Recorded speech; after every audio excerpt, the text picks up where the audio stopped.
Bien, l'art-thérapie, c'est un peu comme quand on va chez le psychologue. C'est que c'est une rencontre thérapeutique. Et puis au début, on fait un questionnaire. On fait un questionnaire ensemble sur soit ton histoire, qu'est-ce qui t'amène, c'est quoi tes motifs aussi de consultation, qu'est-ce que tu aimerais travailler. On fait une couple de petits tests. Pas des tests pour faire des diagnostics nécessairement, mais plus pour regarder des objectifs possibles. Parce que des fois, on va en rencontre, puis on se rend compte que ce qu'on a besoin de travailler, c'est différent de ce qu'on pensait.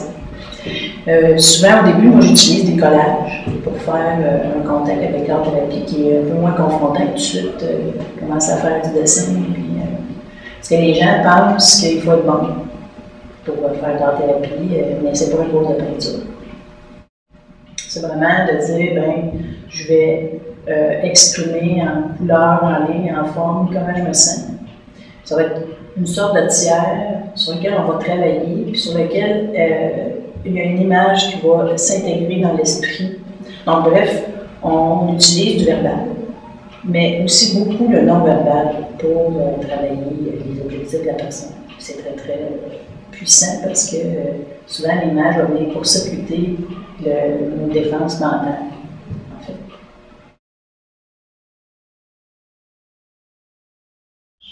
Comment ça marche? La personne arrive, elle me raconte un peu qu'est-ce qui se passe dans sa vie, dans le présent.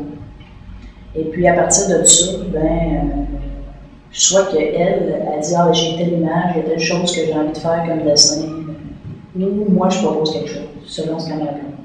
Par exemple, ça me dit « Ah, je me sens pas bien dans mon corps, j'ai des douleurs. » On va explorer ces douleurs-là en image, puis on va aller voir c'est quoi le message là-dedans. Par exemple, la personne peut dessiner sa silhouette, mettre des couleurs, des lignes sur comment elle se sent dans son corps. Puis souvent, il y a une partie qui attire plus la personne que l'autre. Par exemple, c'est qu'on a des lignes au cœur. Là, ce qu'on va faire, souvent, une des techniques, c'est d'aller faire un zoom sur cette ligne-là.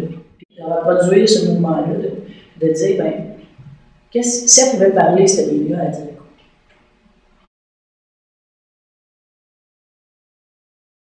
La personne peut venir et me dire moi, j'ai un deuil, je vis un deuil, puis j'aimerais s'explorer ça.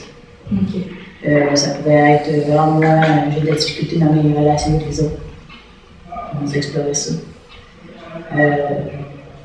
C'est les mêmes objectifs que ça pourrait être dans n'importe quelle thérapie.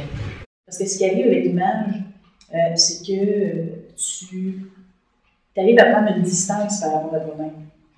Donc, quand il y a une image qui est comme à l'extérieur de toi, c'est comme si tu avais sorti quelque chose de toi-même, puis les gens, ils sortent souvent plus légers grâce à ça, parce qu'ils ont comme mis à l'extérieur d'eux-mêmes quelque chose qu'ils avaient besoin d'exprimer ou de sortir. J'ai eu l'occasion, avec le trait d'union, de participer à une séance d'information sur l'art-thérapie. J'étais très réticent à y aller, j'ai aucun talent artistique, loin de là. Mais comme je suis en processus de rétablissement via ma santé, j'ai dit c'est peut-être une occasion de faire un travail sur moi qui pourrait être intéressant. C'était la première fois que j'avais la chance de faire un dessin pour m'exprimer.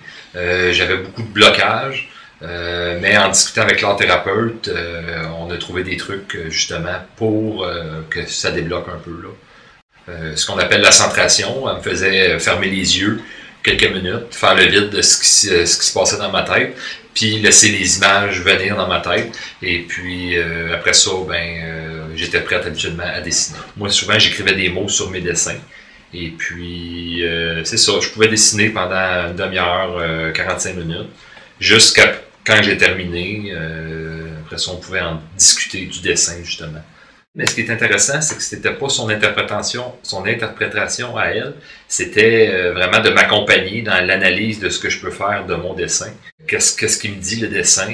Elle m'accompagnait dans le sens, si j'ai fait un personnage qui est petit ou qui est gros, ou telle couleur, pourquoi j'ai pris telle couleur, pourquoi j'ai pris celle-là. C'était vraiment un accompagnement dans l'analyse de mon dessin. La thérapie, c'est un peu ça. C'est d'apprendre un peu à écouter ce qui se passe en dedans qu'on n'est pas habitué de faire. En gros, c'est pas mal ça la thérapie. Quand on arrive à comprendre comment on se sent, après ça, on peut apprendre à connaître nos besoins. Puis essayer de voir comment répondre à ces besoins-là aussi. L'art en soi est thérapeutique parce que tu exprimes quelque chose. Dès que tu t'exprimes, nécessairement, il y a quelque chose qui sort de toi, qui se sublime un peu si on veut. Mais si tu veux aller plus loin, faire des prises de conscience, ou il y a quelque chose qui est possible d'être fait. Là. Moi, j'en fais de l'art, c'est un besoin. Déjà, dès que c'est un besoin, mais pour aller plus loin là-dedans au niveau thérapeutique, ça prend vraiment quelqu'un sur le bord du bol qui est capable de voir des choses que toi tu ne vois pas, peut-être, ou en tout cas de te guider. C'est ça, on a un peu un rôle de guide, d'être comme à côté de la personne, l'accompagner là-dedans, puis de refléter les affaires. De son regard. De dire, tu viens de faire une ligne, c'est qu'elle s'en va ta ligne. Tu sais, poser des questions juste pour donner du jus, pour voir c'est quoi le fil conducteur. Puis aller regarder dedans. Que l'on soit artiste ou non, la pratique d'un art, que ce soit le dessin, la peinture, la musique ou la danse, est bénéfique parce qu'elle permet d'exprimer quelque chose. Et si, comme le prétend l'adage « une image vaut 1000 mots », c'est que l'art peut nous permettre d'en révéler et d'en apprendre beaucoup. La peinture ou le dessin ne vous appelle pas? Installez-vous devant votre film préféré, écoutez une chanson que vous aimez, regardez le temps qui passe, montez le son et appréciez.